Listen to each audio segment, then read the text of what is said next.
بجزا قلتم زوجي دفين زركت زلو እግዚአብሔር ባለ ሁሉ ይሞ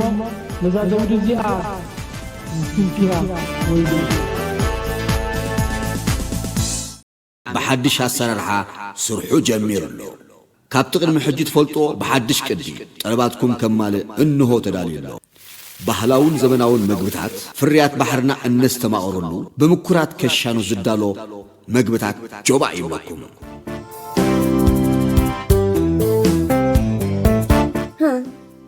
بتخبر؟ تصبق مع حزاي؟ واو ناس قاعدة ترايدي مقبون كأما واو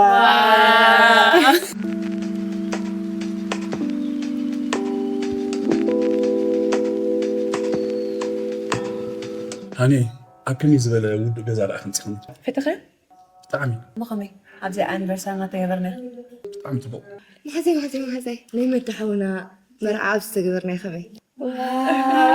ستيلار بجك هزون ناي باركينا غوغلوت كم زلنا عند حبرنا سناي ناي مزنقع مشيت كوبرلكم نمنا أدراشنا أبجزا باندا بقلبات بحلاو معدن ستيلار بار اند ريستورانت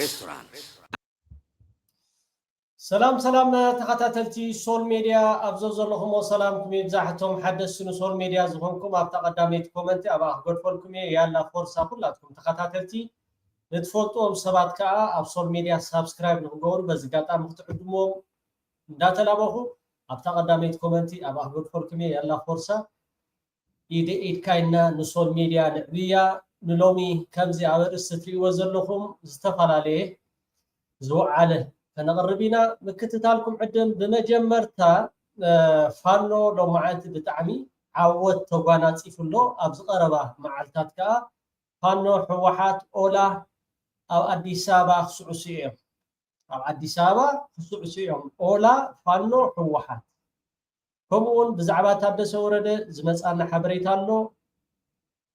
سامترشا مدباتنا قتكاتاتلو ندعدنكم نابتناي لو معانت زوعاله خبلكم ቤት በጣም በርካታ ድሎች ናቸው የተገኙት ሙሉ ለሙሉ ያገዛዙ ሻለቃ ጦር ተደምስሷል ጠላት ከአንድ አመት በላይ በማዘዣ ጣቢያነት በማድረግ ሲጠቀምበት የነበረው የአዴት ፖሊስ ጣቢያን በመቆጣጠር ጠላትን በመደብሰስ በርካታ የነፍስ ወከፍ መሳሪያ እና ተተኳሾችን መማረክ ተችሏል 159 የነፍስ ወከፍ መሳሪያዎች ተማርከዋል ከ15000 አካባቢ ብሬን ተተኳሽ እንደዚሁም 15000 አካባቢ ክላሽ ተተኳሽ በድምሩ ወደ 30000 የሚጠጋ በርካታ የእጅ ቦምቦች ክላሽና ስንቆች የደረት ትጥቆች የወገብ ትጥቆች ሚሊሻ እንደዚሁ በርካታ ሚሊሻ መማረክ ተችሏል 97 ሚሊሻ 37 አድማ በተና 22 የመከላከያ ሰራዊት በድምሩ 157 የጠላት ኃይል ተደምስሷል በርካታ ኃይሎች እንደዚሁ እጅ ሰጥተዋል በአዴት ከተማ እንደዚሁ በርካታ የእስረኞችን ለማስለቀቅ ጥረት ተደርጓል ከ200 በላይ የግፍ እስረኞች ከስር እንዲወጡ ተደርጓል ካብቲ ዝሕጉስ ከዓ እስር ቤት ሴሮም ማለት እዩ ኣብኡ ተኣሲሮም ዝነበሩ ብዝተፈላለየ ንዓኣቶም ክፈትሕዎም ክኢሎም ኣለው ልዕሊ 150 ዝኾኑ ምዉታትን ቁስላትን ኮይኖም ገለ ካብቶም ዝተቆትሉ ኣብ ኩናት እዚ ليتنال كونريل كم استمارخ خبون حدا ليتنال كونريل كم استقتل يزحبر دلو سرعات ملصقنا ابز حجي وان لحزن لطبوطان يطفي وزلو እዚሁ በሰሜን ጎጃም ዞን ጎንጅ ቆለላ ከተማ መሽጎ የነበረው የጠላት ኃይል እንደዚሁ ተደምስሷል ነው የሚለው በዘገባው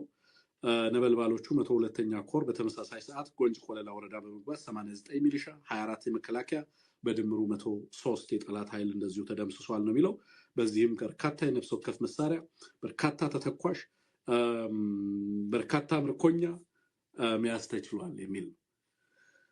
ከዚህ ውስጥ እንግዲህ በጣም አነጋጋሪ የሆነው የኮሎኔል ደመላሽ አሰፋ ቆጭቶ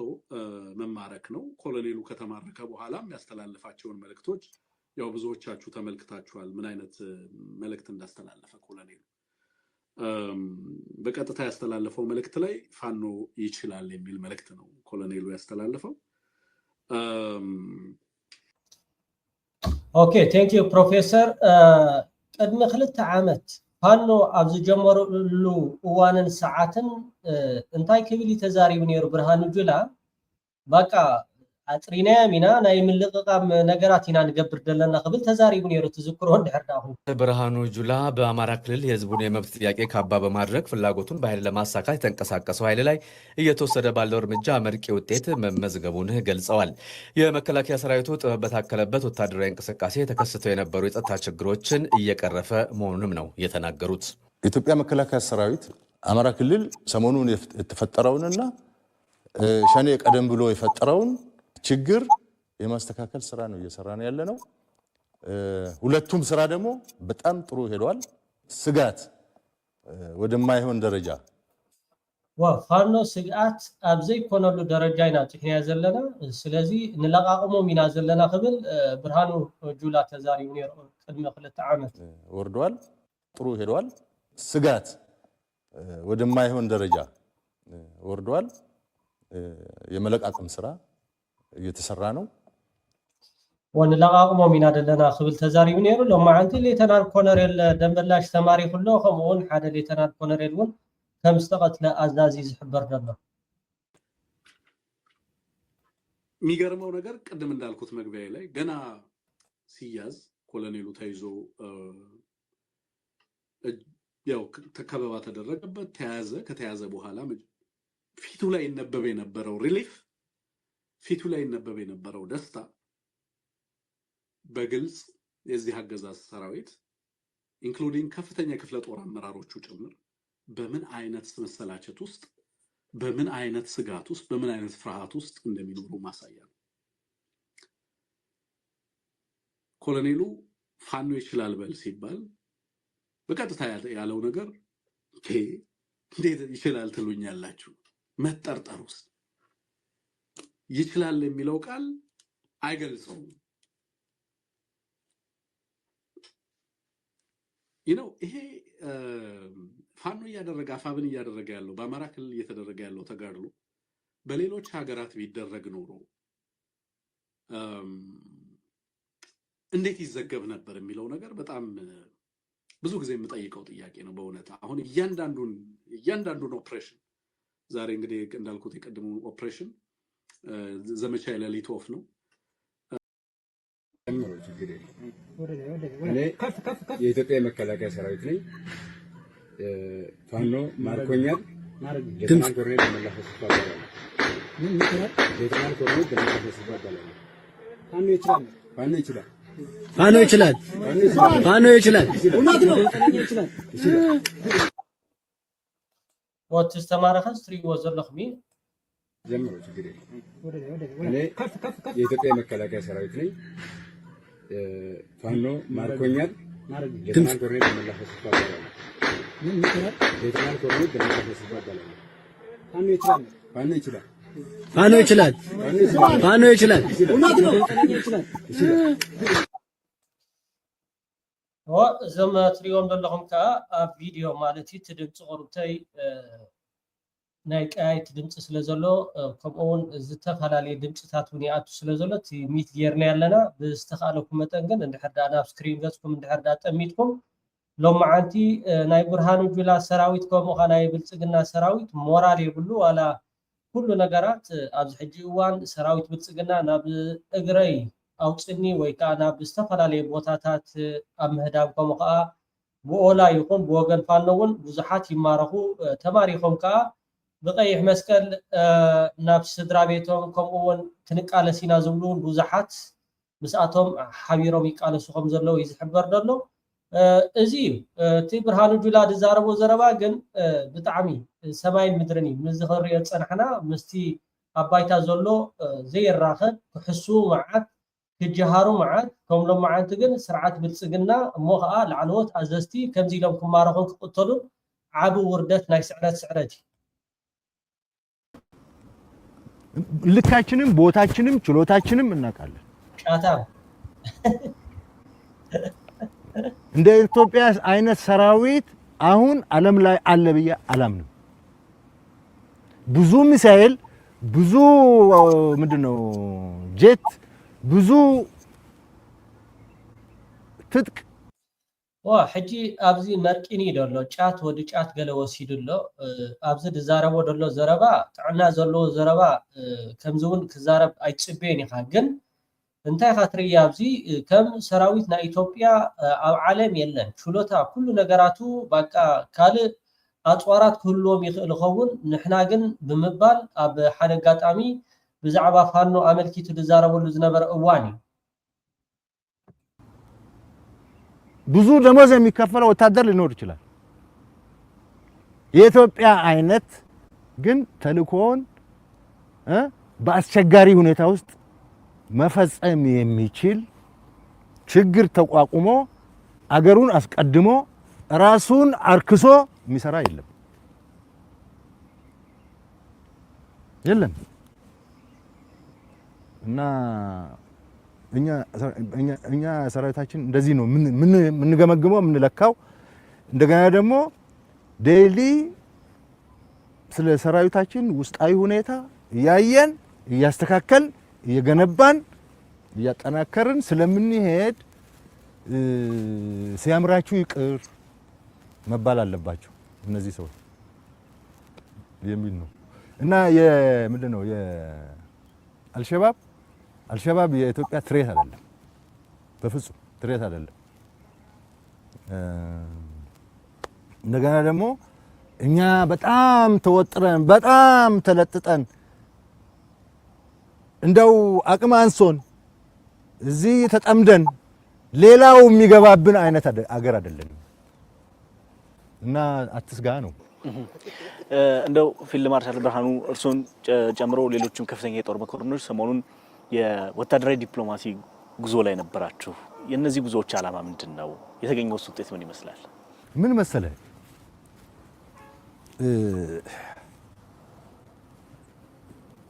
ቅድም እንዳልኩ ነው የኢትዮጵያ መከላከያ ሰራዊት በዓለም ላይ በጣም ተፈላጊ ሆኖ ሰው እኛ ጋር ወታደር ማሰልጠን ይፈልጋል ኦፊሰር ማሰልጠን ይፈልጋል ፓይለት ማሰልጠን ይፈልጋል ምንድነው የከባድ መሳሪያ ምድብተኛ ማሰልጠን ይፈልጋል የኛ ሰራዊት የግንባታ እሴት ይፈልጋል ስለዚህ እኛ ሳንወድ በግድ እንትን ያደርጉናል በቃ ይጋብዙናል ኢንቫይት ያደርጉናል እነሱ ደግሞ ባላቸው ይደግፉናል ወዳጅ እንደው ያንተን ወዳጅነት ፈልጎ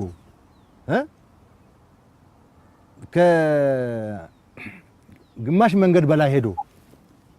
ሲጠራህ አቤት የማትል ከሆነ ራስን አትሸጥም ማለት ነው ስለዚህ እኔ አሁን እንዳውም እንትን በስቶብኝ ተቸግሬያለሁ እኛም ጋና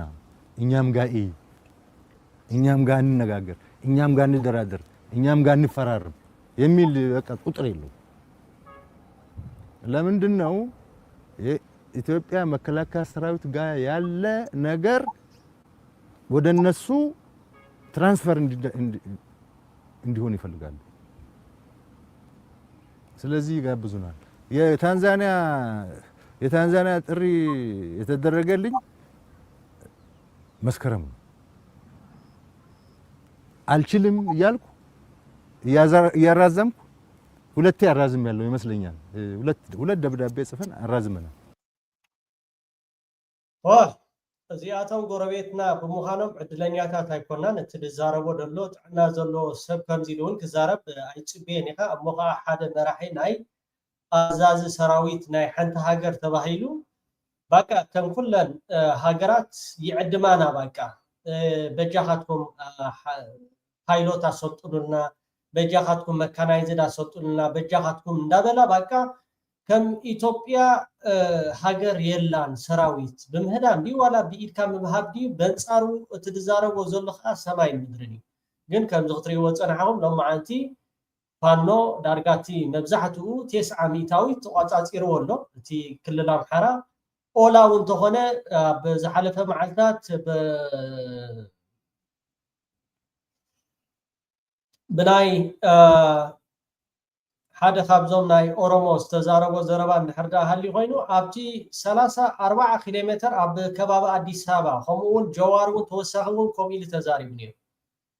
መንግስትና አሜሪካው ንዜጋታቱ አጠንቂቁ ነሩ ናብ ኢትዮጵያ ገጽኩም ከይትቆዱ ከምኡን መንቀሳቀሳትኩም ገለ ዝብል ብዙሕ ነገር እዩ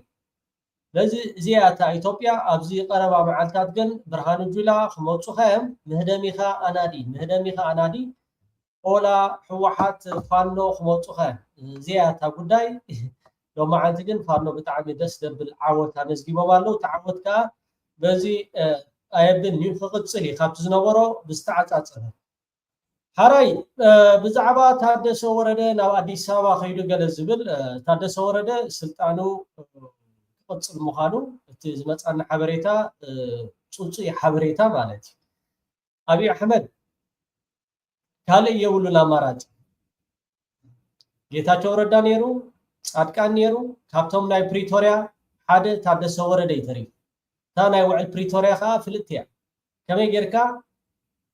حيثات مكل خال إيرترا هم خال نفانو داخمكا بلسجنا نيرترا نمقصصار كم خال نفانو مدخم نحوحات داخمكا بتاتينكا خال نتجراي مقصصاري نزيا بدح حجي أبتجراي كسر حلو زغل ما نمسب يلا هذا صورنا عامت مولو أنتي صريحين حتى إلا ولا حد بصرح يلا تايدا قش حليفوا كنجبرينا نابله بوزح نجارات كات من سيكا تزوجو خمزوت منسي تزغيرو تسفاسينو ناب أديس أبابا خمخا بعفار يرو ناب سعود السدد تقراوي أبز عامة زي ببزحي ناب شوا خمخا ناب سعود عرب استسودد له عامتي هذا سورده سلطان أبز مسألو أب تقراي جديدو دامبر إذا حشلو نجارات ولا حدا يلا هجي نماني خمس حوحات أوردي مسعال دبرتين مسعال فتلة ورق مسعال كلاتهم ثم بتجراي زلوا أنصار بتسجلنا ها نعاتهم كوف ولا ما فسد أنا يكلني جي نساتهم كنت يقول له نو سلطان كا أركب يقول له أبي أحمد كا نو خيت تا سلطان نعمت هالناوي كا زبل سنتا ويكا حبريتا يمتسالو أبز حجي وان أو أديس أبابا يزلوا أبز حجوان أو أديس أبابا يزلوا انتاي كمتسي أمونغو تغارو تادسو ورده تلبيمو صدقتيا أنا يا أخلني تاجد شو سعال دبرتين زباس تاجد شو ولا مسأبي زباس كومو بحريا سلزلو أنا تأخلني بزار قداي زيا خمزة بعال جيتاچو نفسهم الحينهم زلو أنا خا نفسي كدحن اندحر داخلكا مسعال دبرتين مسعال فتلور خوينكا جيجننت نختسرح تزبلص نغري اب حتى ابي خوينكا مقا لتنجذبكا ختبل صباح نغون حوحات اديس أبابا مئتاوي ترفون تاجد شكا مستخالك متن أنا كاب سلطانة يا أخلني إلكا أب تجراي ممكن تبلكا وتصبغي سلطان كا قديفكا خابتي بوليتيكاودي وتهدراو تعليقا بوليتيكاودي وتهدراو تعليقا صباح نقول تجنزب كان التنبرت كان أو غصان حكاي فانو تتوقعات رمو جنزب كاي حوحة تتوقعات رمو جنزب كاي أولا تتوقعات رمو جنزب كاي أبتا أديس أبابا تسأني حقاقن أيقول فغاني حوحة أيقول فغاني فانو يقول فغانيم أولا يقول فغانيم بستخالك كمتن كابزا قداي زيا أبي أحمد حاول خزر لكم سلطان I don't know تا سلطان ريخا ولا حدا ترجم زولا يكون ناب تجراي يترف ناي تجراي قداماي منستر أبي أحمد ناي إثيوبيا مرحة تباهيلو 4 كيلو طرح يزم حضرا دلو 4 كيلو طرح يزم حضرا دلو انتاي كعب سلكاي أما قلو ويكا أبحاو خوفيلكا سلطان اندحر دا دس يلكا خوينو أنا اندعي تعنا زلكا هنا يمسلن زيادة تقبلكا مالتي أبي أحمد قل تا أنكو مرجع زلاتو نتادس ورده أب سلطان نعامت نخقصل مالتي ولا حدا زمرت يلا أماني لا سفادو ولا فتلور كده منجري لدو يلا أهي ومي أبي أحمد نتادس ورده قل أناوي حلو له تقارخ خمي تريوه أبز قربا معالتات كات جاسوس حساوي أب أديس أبابا زلو نات أفنيا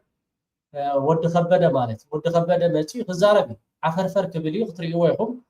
هذا سورده قل كقصل إيو بخما يتقبلوا نحردا إلا أبز حلف أوانون حدا خبطهم لعلوت سب السلطانات لاي تجراي دكتور استزاربوا زربانير تا زربان نحرداريهما نمنتها تنفت نحردا إلا ردوا نقري ترى بعدها يفتح دهون يقلل دهون بزبلي وزغلو تعكستي توصيل زلو دقيم جن بقى ناب زي قصلو درجة توزيح سلزلو تقراي فليز ولا مفتح تنادي له درجة بس حل كم زفلت مس قرابة تزبطات مس قرابة عدتات صبوا محزنتي زفتر زلو تمتأمان عبي زخي زلو نحور حدا قاون أنزل على اليوم اللزوم حزب تازيون سلازي تقراي مس ما أخل عدز الرخوازنا برا إيكونومياوي قدات ملو عاتي وصل زلو مانكسيتك تقراي كم زي لحد كتصل يدخل عمارات مفتحي توصل له درجة بس حلا زبل أمنتي وزلنا وا تيناي تادس ورده جيزي سلازا خلز زا ملخت زي نصرتيا باكا ولا حدا تا غدايتيا 4 كيلو مصيا اندحردان حزب تግራይ ተረብሕ እንድሕርዳ ኮይና ጽቡቕ ተረብሕ ተዘኪላ ግን ኣብ ውሳኔ በጽሕም ዘሎ ውሳኔ ካፍሉት ነገር ኣብዚያ ተዛሪባ ደሎ ዶክተር አብርሃም ትትኽክል ያ ንጽርት መለክያ بتراداديها يفتح دهون يقلل دهون بزبلي وزغلو تعكستي توصيل زلو دقيم جن بقى ناب زي قصلو درجة توزيح سلزلو تقراي فليز ولا مفتح تنادي له درجة بس فليز ولا مفتحي تنادي له خمس قدم حجي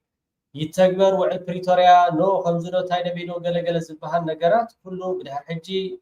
تخبها الزكاء تباهيلي بدها حجي جن فليز ولا ردو نقري زاسواي حواحاتن فانون أبادي سابا خصوصيهم التخينات كا أبادي سابا يهودا زيا نتصرتيا والحدث فليز ولا مفتح تنادي له درجة بس حل كم زفلت مس قرابة تزبطات مس قرابة عدتات صبوا محزنتي زفتر زلو تمتأمان عبي زخي زلو نحور حدا قاون أنزل على اليوم اللزوم حزب تازيون سلازي تقراي مس ما أخل عدز الرخوازنا برا إيكونومياوي قدات ملو عاتي وصل زلو مانكسيتك تقراي كم زي لحد كتصل يدخل عمارات مفتحي توصل له درجة بس حلا زبل أمنتي وزلنا هاي لو ما أنت بتعمل دس دبل بوجان شرارو مالتيو دس دبل تصمدو تخيلو أب زقصل ملوك تفستو فيديو أول حول حيزلنا خمسي نجيزي زخون جن لو ما أنت زو على أب شرارو أول تصمدو already حدا انتاي لصحيح نير مسيلكم لعلو سب سلطانات ኤርትራስ ኣብ ትግራይ ኣት ዝብል ማለት በዓል ስልጣንስ ኣብ ትግራይ ኣት ዝብል ማለት ገና ወረጋ አዲስ አበባ ክናውቲና እንታህቶም ጽ ዓሰብ ክናውቲና ምሽቱ ዲኹም ኣስመራ ክናውቲና ዓቅም ስለብሳንኩም ኮን ሽራሮ ዳሞ ቀረባኒ ሽራሮ ቀረባኒ አዲስ አበባ ክናውቲና كنت ناقد محجي قال لهم يتزربا خيصبي نحد طيق زموت سرعت كم حدا معري يركا مزرا مالت واقع يبكا نو خمزي دو تاي نو خمزي نو خمزي مع سريق ما تاينير قال لهم زبهنا نو خنات فينا ثانك يو خريكم تا فيديو ام بترشا هاي بمقصال هذا لو زي ابيل برهان زبهال فوتو تخونيهم حدا ايثيوبياوي يوتيوبري أكاديمي ناو خبرس حنتي صحفتي صحيح نيرو تا صحفتها بزعبا ناي إيران كاب تحت سهرا زلوا بجكا إثيوبيا قديفكا كل الهاجرات بوشمة هرمز كحلفة زبل صحف تصحف نير نابا خبلوكم تا صحف انتاي بلنا ناو خبرس إيران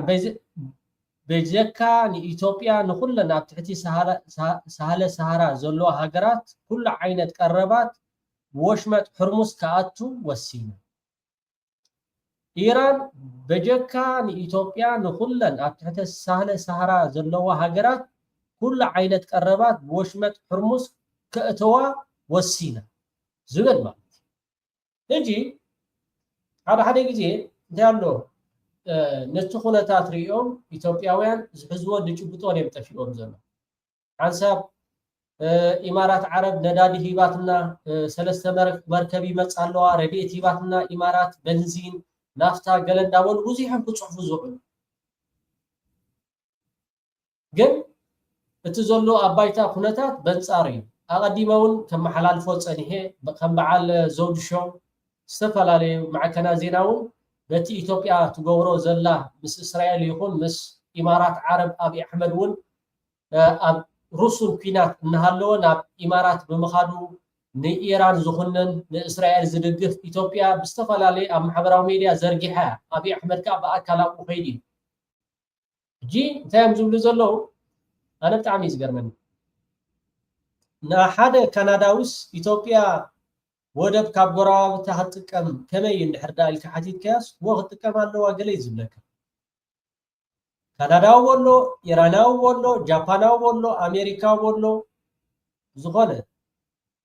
جي ايران لإثيوبياس ودب نختكم غلا بحر نختكمس افكيدات لالا قداماي ነገር حقلو تحق خانتاي نعنا إثيوبيا ترتيا نعنا بتعم نعنا سلازينا أمنو سقعت سلازلنا خابهم ولا لو عدنا انت حيزوم ياتون سلازين فلت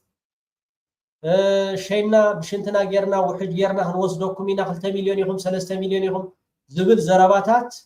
او عدنا وانت حيزوم كم داتو سلازين فلت كتقوموا نحنا فقادنيات تاكلنا بحقنا عالم كافون كم زبل حقنا اذا خاب كونه سناي دليته حنت هاجر تقصالك تخليها داي امباس امريكا سناي دليته غليصو نيم و ኢትዮጵያስ ወደብ ክትቀም ከንድዚ ብዝሕሎም ከለገለ ናይ ዓዲ እንግሊዝ ኮም ኢሉ ነይሩ ናይ ቤልጅየም ኮም ኢሉ ነይሩ ናይ ዝተፈላለዩ ሃገራት ኣብ አዲስ አበባ ዘለው ጻዕዳ ይኹን ዳምበር በቃ ይሓትዎ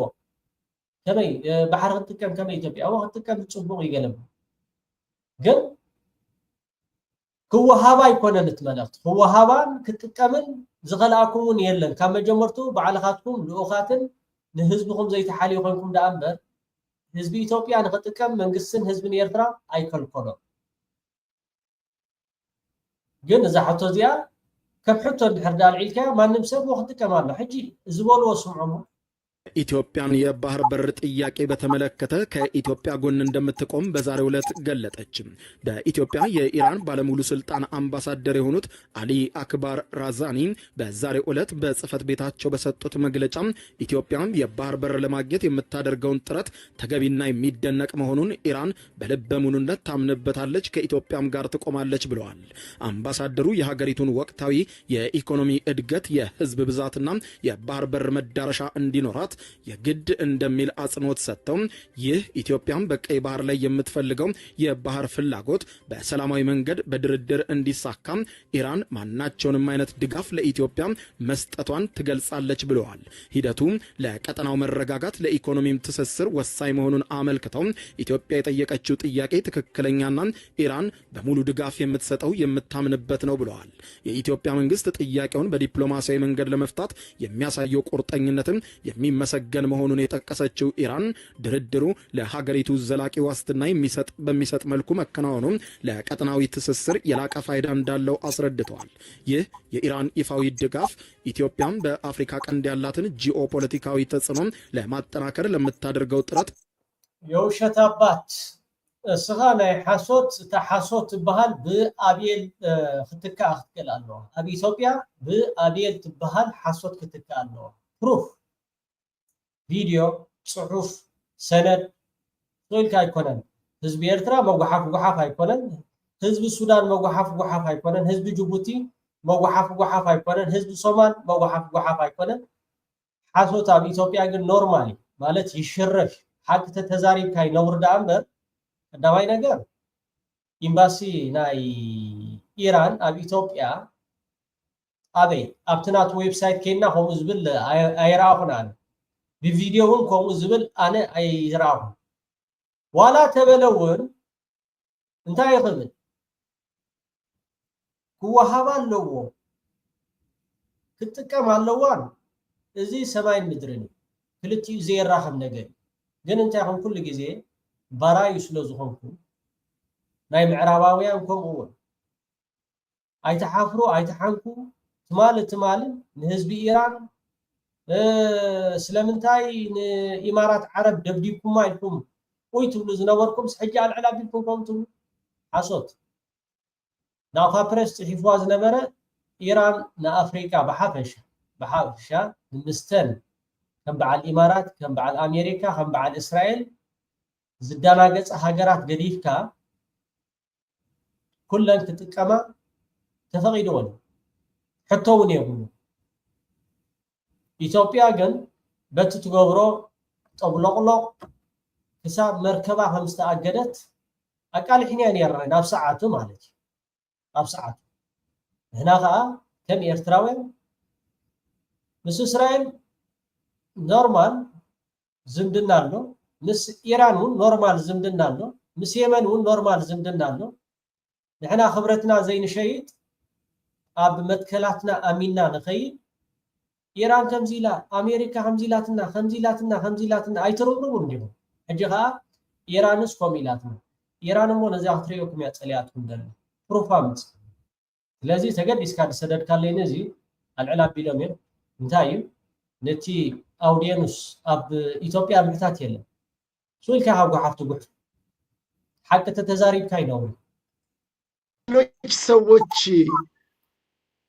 አገሪቷንም ራሱንም ለባርነት የሸጠ ግለሰብ ይሄውና ዛሬ ትላልቅና ሰለጠኑ የሚባሉት ሀገራቶች እንኳን ጎራ ባለዩበት በዚህ ሰዓት በእስራኤልና አሜሪካ እንደዚሁም ኢራን የሚደረገውን ጦርነት በተመለከተ ገለልተኛ በሆኑበት ይህ ሰውዬ ግን ወደ ጡት እናቱ ወይም እንደፈለገ ወደሚያዘው አረብ ኤሚሬት በመሄዱ ምክንያት መርከቧ ታግዳለች። በርግጥ ለኛ የኢትዮጵያ ጉዳይ ለሚያሳስበን በተለይም ለአማራ ፋኖ አጋር ኃይሎች በአጠቃላይ ለሀገራችን ኢትዮጵያ መታገቷ እጅግ መልካም ዜና ነው። የሚያሳዝነው ግን የሀገራችን ሀብትና ንብረት የፈሰሰበት ምናልባትም ያ ዛሬ አማራውን ለመግደል ኢትዮጵያን ለመግደል የገዛው መሳሪያ ለጠላት መከላከያ ወይም ሀገራችንን ለደፈሩ አካላቶች መጠበቂያ ይሆን ነበር። የሀገራችን ሀብትና ንብረትም የፈሰሰበት ነበር። እንዳለመታደል ነው እሱ ወደዚሁ ወደ አረብ ሀገራቶች በመጓዙ ወይም አረብ ኤሚሬት በመሄዱ ምክንያት ኢራን አግታለች፣ አይንቀሳቀስም ብላለች። ለብዙዎቹ እየፈቀደች እያሳለፈች ቢሆንም የኢትዮጵያ መርከብ ግን ታግዷል። ዛሬ ቅድም ዜናውንም አቅርቤላችኋለሁ። ምርጫ በኢትዮጵያ እዚያ ተሐቂ ስለዚህ ክቡራት ተኸታተልቲ ሶል ሚድያ ደጋጊመ ኣብዘ ዘለኹም ሰላምኩም ይብዛሕ ልቅስ ክትስ ኤርትራውነት ክቡር መለት ኣይንረስዕ እንዳበልኩ እዛ ኣድቨርታይዝ ከዓ ፕሊስ እቶም ኣብ ዓድና ኣብ ትቆልሉ እዋን ኣብዛ ሰረርሓ ሎሚ ዓድና ንኣትወሉ ንተሓቋቆፈሉ ከምኡ ከዓ እቲ ኣብ ዓድና ዘሎ ትካላት ነላልየሉ እዋንን ሰዓትን ስለዝኣኸለት መድረኽ ሎሚ ፀሓይና ዝበርቀሉ ነቶም ፀሓይና ንኸጥፍኡ ከዓ ለይትን መዓልትን ከይደቀሱ ዝሓድሩ ዝነበሩ እንዳፀልመተቶም እያ ትኸይ ዘላ እሞ ስለዚ እቶም ናብዚ ቦታ እዚ ከይድኩም ሶል ሚድያ ኢልኩም ከዓ ኣብኡ ሻሂ ክሰትዩ ክትእዝዝሉ ክትሕሽሎም በዚ ኣጋጣሚ ይዕድመኩም። ሰሰናይ የቐኒየለይ ወድሐንኩም ብሓድሽ ኣሰራርሓ ስርሑ ጀሚሩ ኣሎ። ካብቲ ቅድሚ ሕጂ ትፈልጦ ብሓድሽ ቅዲ ጠለባትኩም ከማልእ እንሆ ተዳልዩ ኣሎ።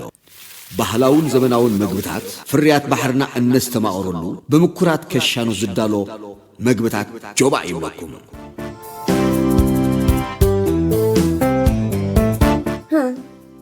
በቲ ኸበለ ክፅብቕ መሓዛይ ነዚ ገዛ ጥራይ ዲኸ መግቦም ከኣሞ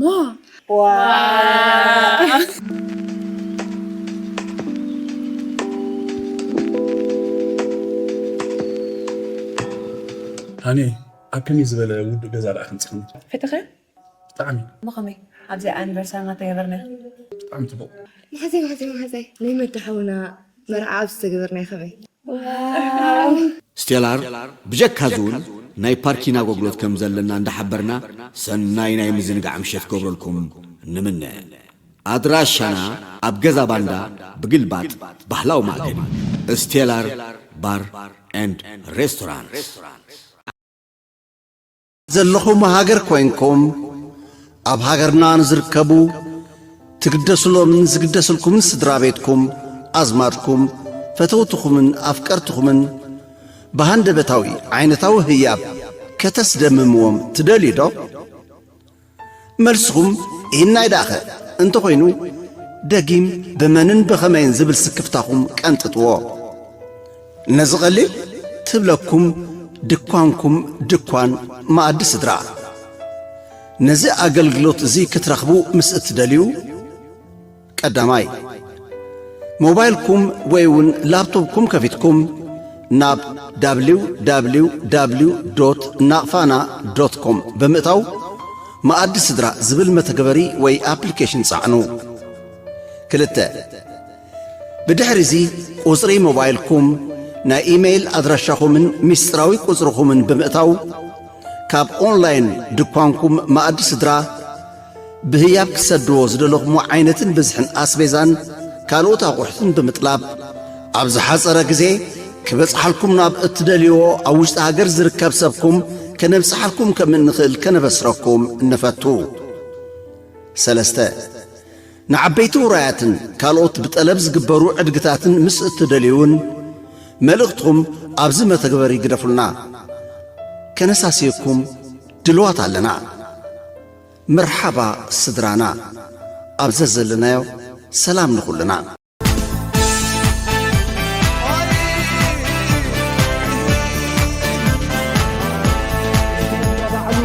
بجد قلتم